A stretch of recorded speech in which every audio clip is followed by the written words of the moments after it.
Gilles Mermet, bonjour. Bonjour. Vous êtes journaliste, photographe et vous vous intéressez à la charpente, au métier de charpentier.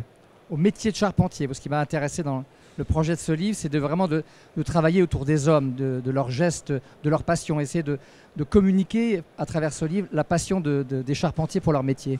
Alors vous êtes allé très vite, donc il y a effectivement un livre que vous avez écrit, un livre pour lequel vous avez fait également pas mal de photos. C'est très illustré.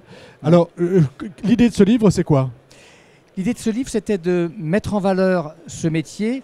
Bien sûr, il est connu ce métier, c'est un métier très ancien, voire antique, mais je me suis rendu compte que finalement, il n'existait absolument aucun livre qui mettait en valeur le travail de l'homme lui-même. Alors, il y a de très beaux livres sur des charpentes anciennes, etc., mais il n'y avait pas un livre qui mettait en valeur véritablement toute cette gigantesque palette qu'est aujourd'hui le métier de charpentier.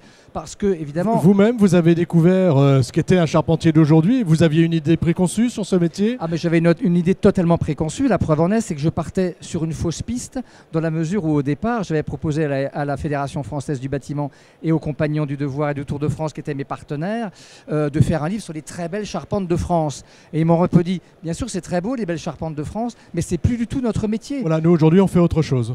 On fait encore bien sûr du poteau-poutre à travers des restaurations de monuments historiques, etc. J'ai suivi d'ailleurs quelques très très beaux chantiers de l'entreprise Asselin. Mais ils m'ont dit, et si vous voulez faire ce travail avec nous, il faut que vous acceptiez d'ouvrir votre mentalité. Rapprochez un petit peu votre micro du menton. Il faut que vous acceptiez de montrer une autre palette de ce qu'est le métier aujourd'hui, c'est-à-dire tout le travail notamment de l'ossature bois, de la maison en bois, de toutes les prouesses que l'on peut faire aujourd'hui concernant les économies d'énergie et qui sont aujourd'hui le fait même du charpentier. Voilà, donc vous avez découvert un charpentier que vous n'imaginiez pas. Absolument. Ouais. Comment ça s'est passé? Vous êtes allé...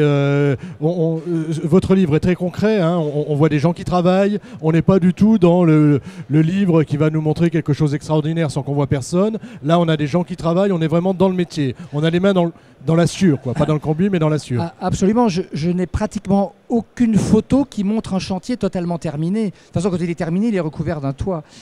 Mais là, c'est vraiment des chantiers en cours d'ouvrage, où j'en ai même suivi certains du début à la fin, ce qui permet sur une pagination de montrer vraiment, par exemple, le levage d'une toiture de château ou le stade de Nice, comment les choses ont évolué autour de la charpente du stade de Nice qui vient d'être terminé, inauguré.